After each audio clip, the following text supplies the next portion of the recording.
इतना भी आश्चर्यचकित होने जैसी कोई बात नहीं है कि एकदम से तुम्हारे घर वालों को क्या हो गया है जो तुम्हारी मन की बात समझ रहे हैं। देखो, वो तुम्हारे घर के हैं, तुम्हारे अपने हैं, तो इसलिए ना आज नहीं तो कल उन्हें अपनी बात समझनी ही थी कि क्या तुम्हारे मन में, क्या उनकी अपनी सोच है। तुम उनके अपने हो तो तुम्हारी बात उनकी अपनी बात है और उन्हें समझनी ही थी।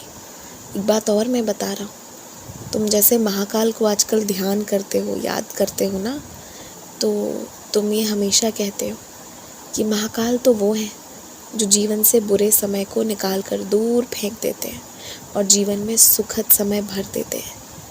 तो इन सारी चीज़ों के बावजूद ना तुम्हारा काल पर भरोसा है कि समय जो है ना वो बदलता है, वो परिवर्तनशील है।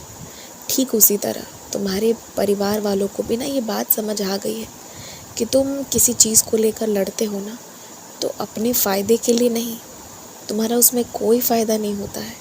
तुम तो बल्कि तुम्हारा घर अच्छे से चले, सब खुश रहें, बहुत खुश रहें, सबको आराम मिले, परम सुख की प्राप्ति हो, इसलिए तुम उनसे कुछ चीज़ों में ना बहस कर जाते हो।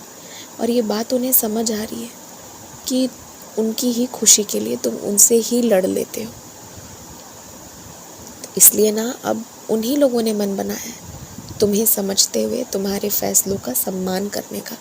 हाँ, कभी कभी वो अपनी बातें ज़रूर तुम्हारे समक्ष रखेंगे कि वो क्या हेराफेरी चाहते हैं उसमें, परंतु कभी भी अब ऐसा नहीं होगा कि वो तुम्हें ना नीचा दिखा रहे हैं या तुम्हारी निंदा कर रहे हैं या तुम्हें डांट रहे हैं।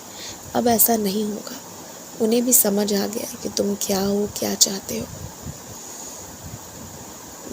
तुम जिस व्यक्ति के घर के मंदिर के दर्शन पाना चाहते हो ना, उसके लिए तुम्हें उस व्यक्ति से ही बात करना होगा।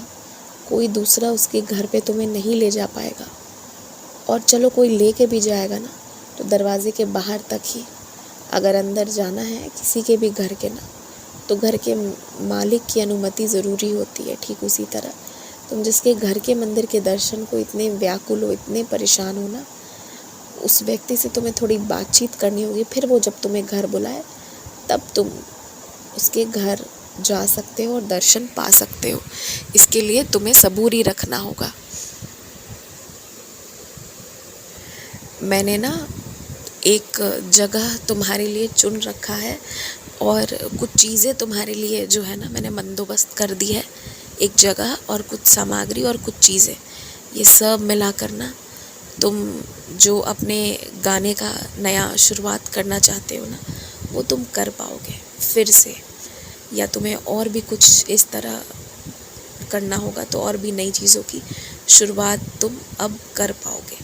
सब मैंने चुन रखा है तुम्हारे लिए। तुम्हारा काम बहुत जल्दी शुरू हो जाएगा। खूब खुश रहो, मुस्कुराते रहो। और तुम ना इस बार जो भी मौका आए उसमें बढ़ चढ़ कर अपनी हिस्सेदारी दिखाना। तुम्हें पुरस्कार कहीं ना कहीं से ज़रूर प्राप्त होगा। आयुष्मान भवा, संपत्तिवान भवा।